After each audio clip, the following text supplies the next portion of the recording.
want to talk about getting back to basics. What my observation is in the testing community or testing industry is that many people do not know how to explain what they do, why they do it.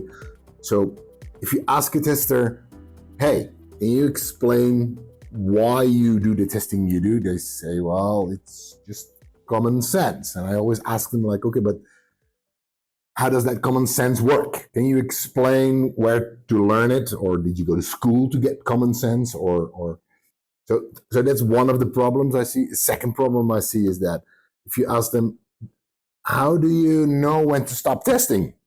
They don't have an answer to that either. So you get answers like, well, when time's up, which is a legit answer, but it's an easy answer.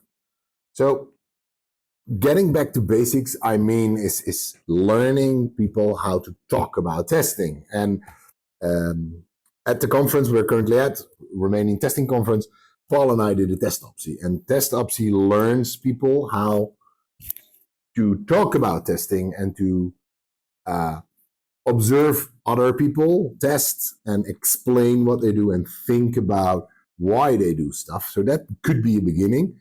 Also, I really want to urge people that if you want to do serious testing, do risk analysis.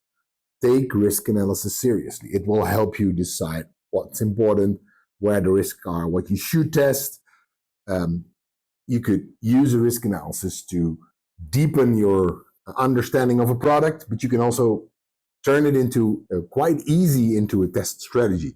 Just take the risks you find and come up with measures how to mitigate those risks.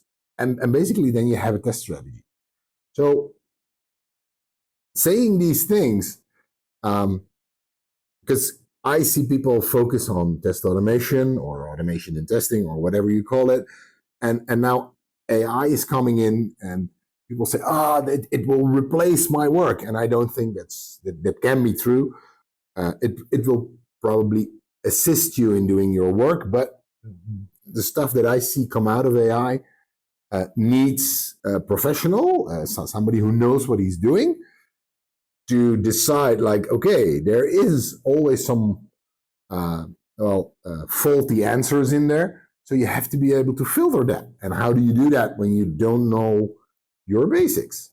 So my plea would be back to basics. And being an RST teacher, I think RST is a good place to learn that. RST teaches you to be a responsible tester, to take agency, to do critical thinking. We learn how to do basic risk analysis, how to be a better thinker, how to talk about your work more efficiently.